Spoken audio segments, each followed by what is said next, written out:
Good Wednesday afternoon. Zandy V. I'm just here to tell you 3 quotables and 3 articles here that are different, and people aren't talking about this kind of stuff. This is more mindfulness, more hope, more positivity, than the whole doom and gloom and fear propaganda emergence. We ain't doing none of that today. We got three quotes. One's from St. Augustine, 2 are from St.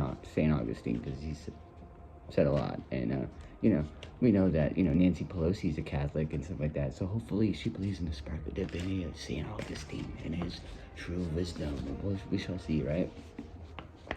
He said, every disorder of the soul is its own punishment, which is true, right? And then he said, a law which is not just does not seem to be a law, which Pelosi, Schumer, Mitch McConnell, all you people in Congress, do your jobs and open America now. Stop with these little, Gavin Newsom and all these other, Governor Whitmer, and so open up these states. Do the right thing, Do what Texas and Florida and all of them are doing, because it's not safety. Take a lot of going here. And then the other one is from Frances Lee Bailey. Born 1933, American attorney. Pretty sure she was on the O.J. Simpson case, if I'm not mistaken. I could be mistaken, but probably not. Can any of you seriously say the Bill of Rights could get through Congress today? It wouldn't even get out of committee. This was an interview in Newsweek, April 17th, 1967. So this is not new kind of stuff, folks, Just take some solace in that, right? And then you have like that St. Augustine was talking about with the punishment of the soul is the disorder, right? Is kind of understandable, right? It's cluttered mind is a cluttered life. Is that a lot of people say that, and I can understand. I had teachers, my desk in school would always be all messed up, cluttered. I just stuff everything in there, push it all in there, and every so often my teacher would go, "What the hell? I couldn't find my work, I couldn't find really anything," and so I had to organize it all, but it would never really stay. But now I've gotten really good at kind of organizing and gotten kind of fed my OCD a little bit from my grandpa, but now I've kind of got to get everything in order all the time and stuff. But and as punishment, my stepdad would kind of make me clean everything because I would wait and procrastinate, spirit the sloth kind of, and wait till, and then all of a sudden when I had to clean and stuff, I just push everything, all of a sudden just push everything in the closet, and then they got wise to that, I open the closet, everything would fall out, and then I had to just learn how to just do it right. And that's how that happens. So organizing and everything else, it's introspection too, which is really important, which is on this topic of what we're going to talk about right now. I made this article about. And even a lot of people think that this kind of stuff is maybe holistic or therapeutic or Far East Chinese stuff, or Hindu or Buddhist or satanic, Lucifer, whatever you want. But it's really not. It's actually like I said, mindfulness is actually just common sense. So, and even Jesus in the Garden of Gethsemane, right? He told the 12 to pray, and before Jesus betrayed him, right? He told them to pray, everything else, and then he went and prayed by himself, and they fell asleep, right? And if they were hooping and hollering and praying out loud, right? Like people say that you should, right? Why would they fall asleep unless they were narcoleptic, like my grandma was, right? And who taught, like, talking to you, fall asleep? Like, that's not how that worked, right? So clearly, that's bullshit. And so we know that silent prayer, meditation, whatever you want to call it, is vital and important. And getting some alone time, like people say nowadays, I'm going to take a digital detox and stuff like that, right? But it's going to cleanse and stuff. Those are important. But when I wake up, I take a silent prayer. Before I go to sleep, I do this, at least you don't have to do an hour or so, as long as you need, to actually just soothe down, calm down, get all that kind of anxiety, all that, pent up energy you have, all this fear, the despair, the anger, the lust, all that kind of stuff. It'll all just, because we are like the human body. In my opinion, it kind of seems like a conduit, which for like stuff to just pass, which feelings to me seem to just pass, and I try not to hold on to them or identify with them or anything. I just kind of, if I cry or whatever, I just let it go. If I'm feeling whatever, I just let it go and just let it, because it will pass.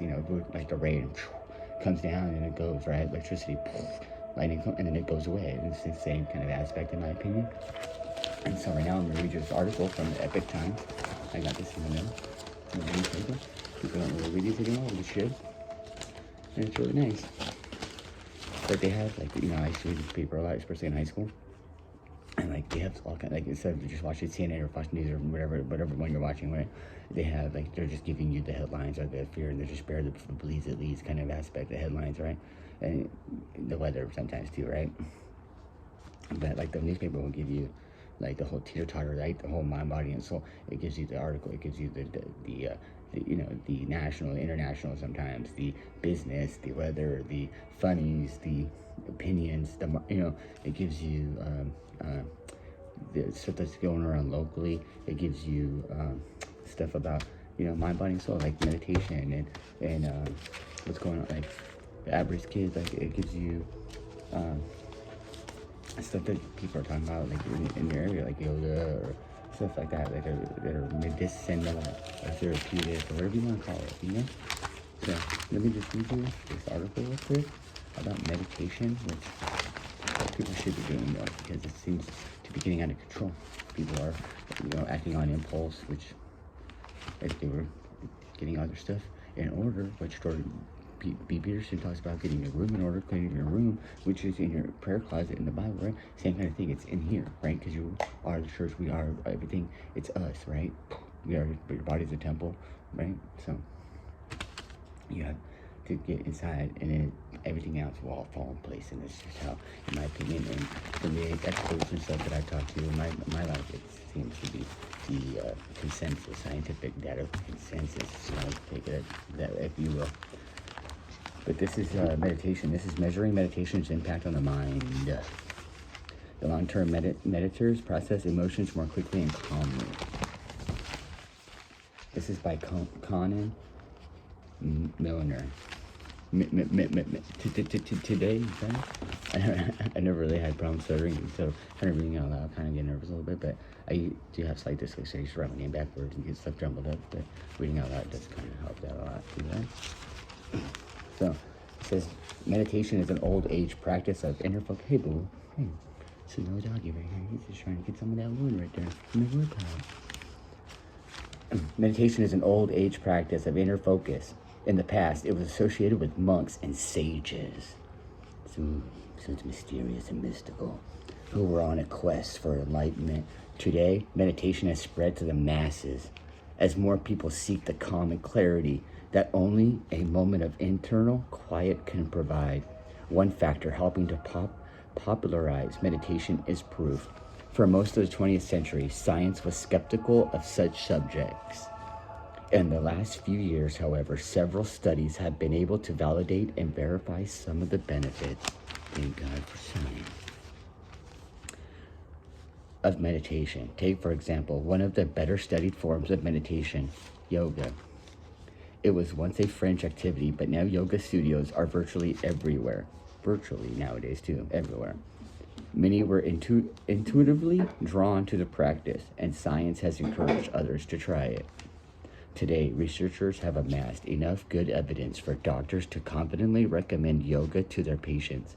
Meditation is usually associated with stillness, which in the Bible too, right? In Song, be still and know that I am God, and God's with you. So come on, folks. Christians should not be afraid of this as much as they really are. It just shows you that they mostly listen to people like Joel Osteen and that other pastor that was buying a plane and stuff like that, you know? Yeah.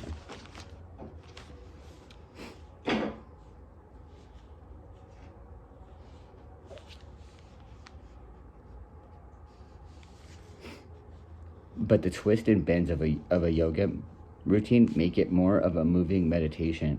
This is an activity in which the state of mind is as essential to the practice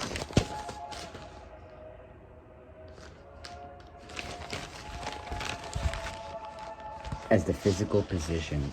So you're doing two kind of things, right? Multitasking, probably what women are more good at it than men, right? A far less studied form of moving meditation is called Qigong, sometimes referred to as Chinese yoga. People have practiced Qigong for thousands of years. Qigong practice is said to lead to better health and peace of mind, but science is still unpacking the benefits it has to offer. Just like there are some. Oh, here, take it, go.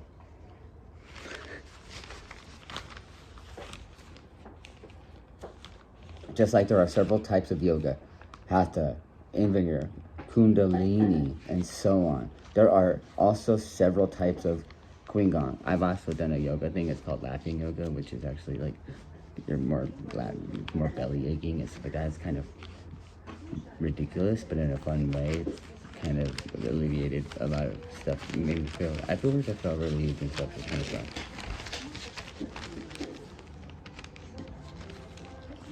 Perhaps the best known variety is Tai Chi, which looks like a graceful dance between the practitioner and an invisible flow of energy, which, in my opinion, I've always thought that was God, right?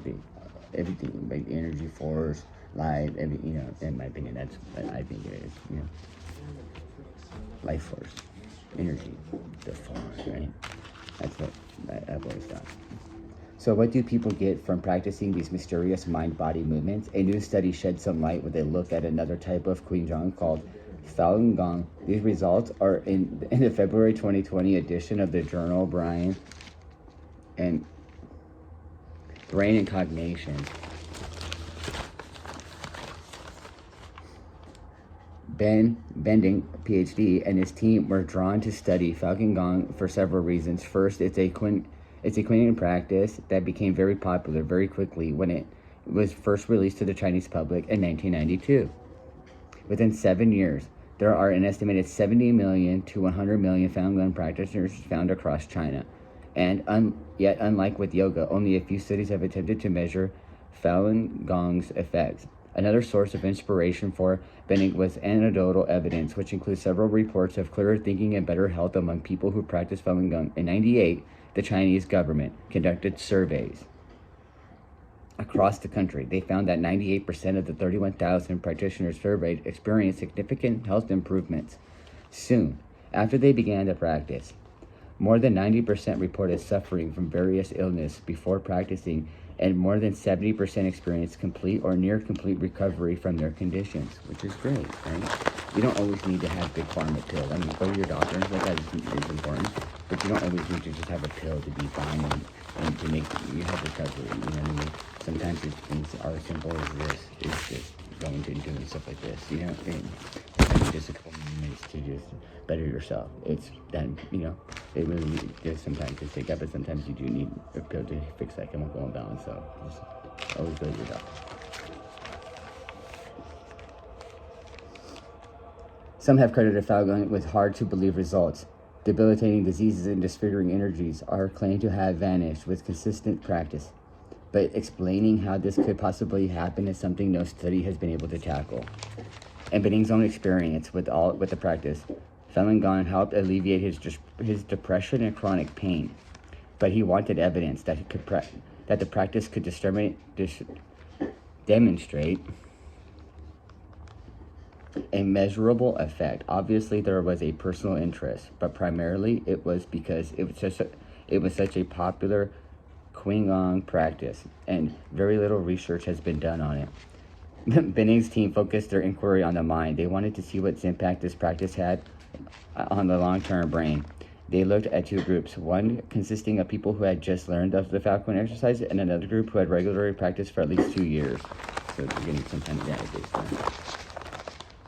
Both groups were given cognitive tests at the beginning of the study. Later groups were retested immediately following a 90-minute Falun Gong exercise session. They did the same activity. The difference is the level of experience with the activity. Benning said practitioners showed improved cognition, particularly for conditions that required coordination of both hemispheres of the brain. They had a huge improvement after meditating for dealing with this interhemispheric character that the novice did not improve. So you can also get better. They're claiming here that you can get better emotional regulation, which seems to be what people need today. That's why they're always going for heroin or meth or dope or weed or sex or some kind of escapism right now is really what you're seeing, because people aren't able to really cope with their emotions and acceptance and stuff like that. A lot of unresolved issues, which is leading to anger, which is child abuses on the rise and stuff like that. Unreported and reported. I mean, but you can just go to a store and just listen to how people are talking to each other, let alone their kids. And if that's, and if that's how they're doing it in a store, let alone think about how they're doing it at home. Okay. Because, I mean, I was always raised, be the best, do whatever you really want at home, but you better be acting your best in the street, in public, and if you don't, you better wish you won't go home soon. You probably won't be able to sit down for a week. Compared to conventional exercise routines like cardio or weight training, which is also good. Gongan exercises are soft and slow, which is good for all kinds of people, the old, elderly, disabled, non-handicapped, handicapable. There is some gentle stretching and exercise in which the hands move in circular patterns around the body. Some postures are held for extended period. The eyes remain closed throughout the exercise while instrumental Chinese music plays in the background, like I have right now, some classical piano music, which is for the ambiance.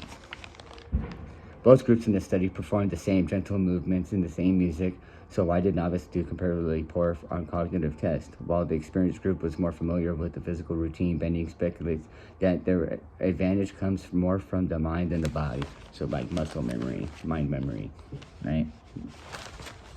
Which is also good.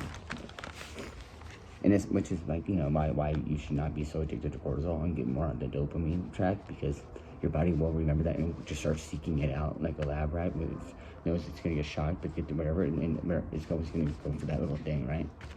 We've seen that in the studies of science. An essential part of practicing Falun Gong is trying to maintain a clear mind. Unlike some meditative practices, there is no focus on the breath or any deliberate mental activities such as reciting a mantra, while the physical movements are like the Hail Mary. While the physical movements are easy to pick up, getting the mind into the focused relaxation state can take years to master and may even be disorienting at first. The practice makes perfect. The practitioners were better at using this, whereas the novices were more relaxed. The more relaxed they were, the worse they did. Meditation is traditionally seen as a way to get through to the distractions and attachments always grabbing at your attention, and there is evidence to validate this claim. Studies have shown that meditators process emotions different and are better than non-meditators at emotional regulation. Study adds to a trend that shows meditators may be able to process emotions faster and are less distracted by them compared to non-meditators, resulting in less interference with cognitive tasks, which is great. It gets the thing. I don't have to worry about what he said or she said or being a meanie head in a poopy pants. My guess is that the practitioners would be less influenced by negative emotions, but they weren't influenced by positive emotion cues either. The positive emotion cues were too distracting to novices, but somehow practitioners were not distracted by it. I wasn't necessarily expecting that. It shows that in general, practitioners can regulate their emotions better. So it's just a matter of probably also by the person, which is also a great thing. And then you have this one here, a mind of courage, which is great. We tend to go through life with this default mindset that we are prepared for whatever is coming to come our way. Then life drops us to our knees like 2020. And we realize that we weren't prepared at all. A few weeks ago, I got a text message from my mom that my dad had a stroke. All I could do was think the worst. My mindset instantly changed and took me into the worst possible place, into that sympathetic state of fight, flight, or freeze. I started to think of all the things that could be wrong at the most extreme level, and was suddenly hyper aware of the distance between my parents and me. When I got my mom on the phone, I was surprised at how calm she was, at how even though she had witnessed my dad have the stroke, she had it together and was working the problem. She got the ambulance there. She got him to the hospital despite being in an extremely rural area, and was able to fill me in on what was going on with impressive efficiency. It was her mindset, her ability to stay calm, focused, and in control that saved his life. The first few days were touch and go, but shortly thereafter, he leveled out and the doctors told us that he was going to survive. The TPA drug they administered had worked. Thank God for science. thank God, right? So take the vaccine. Just take the vaccine. Wear your mask. Wash your hands. Come on, just do it. Just do it. Just do it. Just do it. That's how they're acting. But there was severe damage on the left side, and he was going on down a long road to rehab to learn how to walk, to use his left arm again. We moved him to a rehabilitation center and then settled in on what we knew was going to be a challenging recovery, full of questions and uncertainty. But at least he's going to be doing it. I mean, that's a great thing. How is he going to handle this at his age? How is the fiercely independent guy going to handle all of this help? How is he going to adjust to a walker? What is this going to do to his mindset? Mind over matter, mind over matter. We got our answers real quick the next morning when he showed up in the rehab center calling his left arm Fred. He had named his left arm.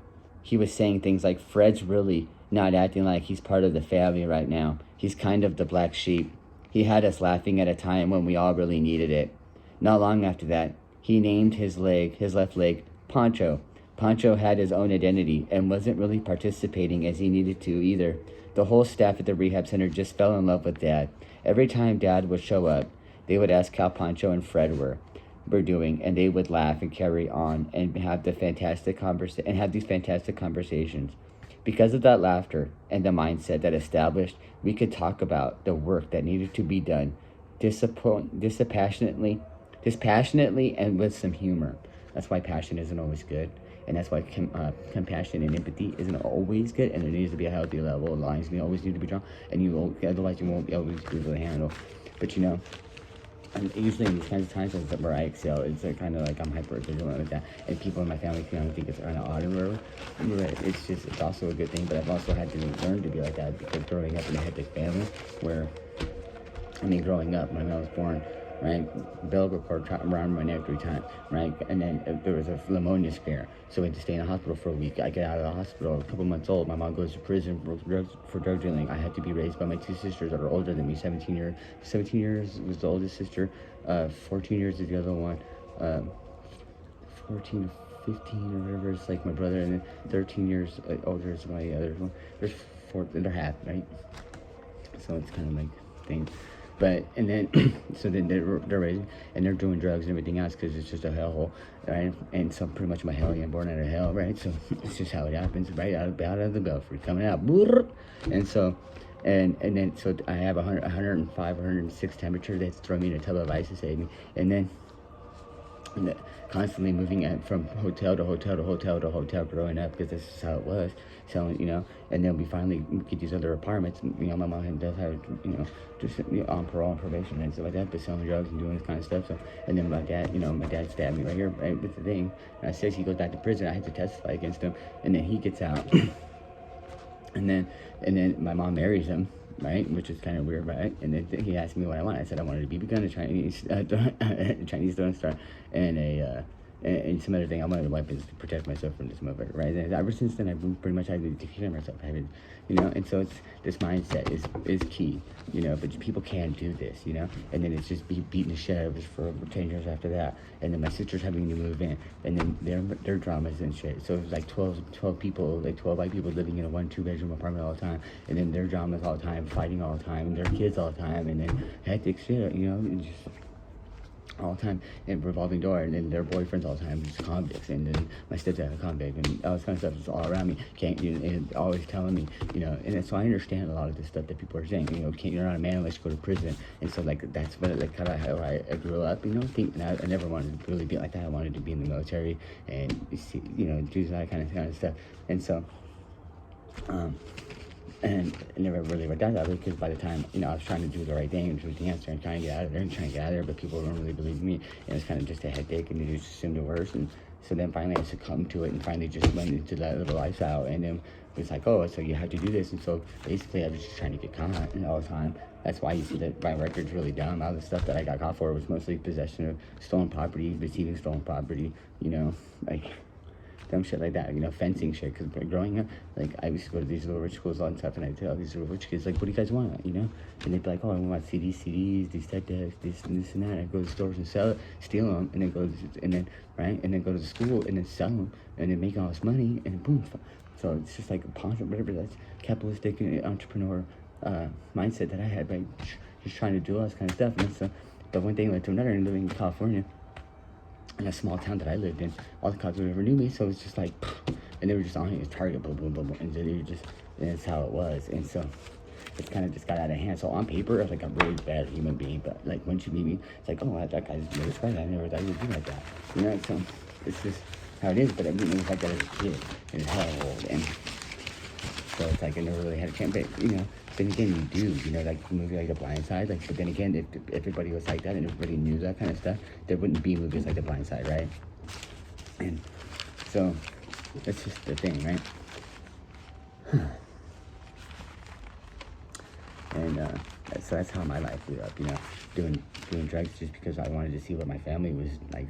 Why are you guys hiding in a room all the time, missing out on your kids and stuff like that? And so basically that's how I ended up doing drugs. Otherwise, I never really wanted to do that kind of stuff. I saw my family being alcoholics and my family doing it. I saw the worst of it, and I was like, I don't really want. But then just all the time, just being on it and throwing on it and being, I hung out most of the time in middle school and high school at a barber shop, and I learned how to cut hair a little bit. They cut hair a little bit.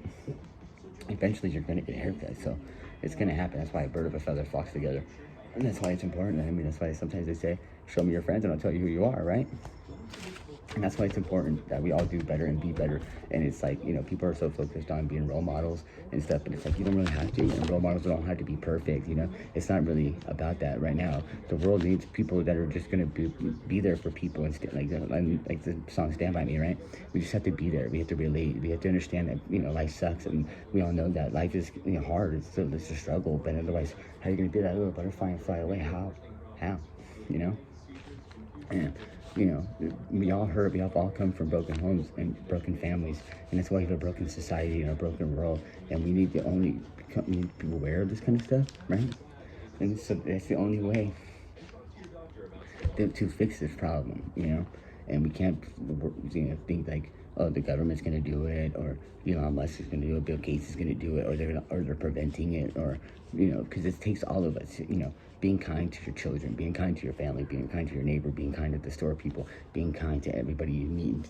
Not just being kind, but being assertive too. It doesn't always have to be kind, but just letting people know where you stand, and also letting them also know that they're not just a piece of shit and walking all over them like the government does to us, right? That's why they call it the public, because they just shit all over us, right? Almost like pigeons just shit all over us and just fly away. It's kind of the same kind of versions of it, right? And we don't need that kind of stuff. Kind of rambling right now, but I just had to get all that kind of stuff off my chest, And I hope that you understand that kind of stuff, People are always just trying to like nitpick and just, I got one of this and that, down by this baseball team and you're on that one and stuff, instead of just realizing that we're all in this world and this life and this struggle together, right? Like they've been saying with 2020, we're all in this together, but technically we're all in this world and this life together, and it is what it is. So like the stream of consciousness, like we all can make it good or bad, but we all have to at least believe in that and at least try to practice that on a daily basis. Like in my opinion, that's the only way it's really gonna work. You know what I mean? Like I've been through a lot of shit, I've seen a lot of shit, but I've also overcome a lot of shit, and so I know that we all can, right? It's just as simple as that, right? Right? So I love you guys, and I hope you guys understand that life is hard.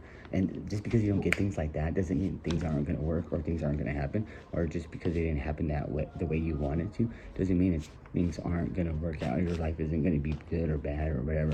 You know what I mean? Just have faith. Just believe in good, and good will happen. Do good, and good will follow. Right? Let your heart not be troubled. Catch me same bad time, same bad channel. And bad time is like, it's whenever the hell time. There is no Pacific time, like Mountain Time, Central Time, Pacific Time. It's bad time is my time, motherfucker.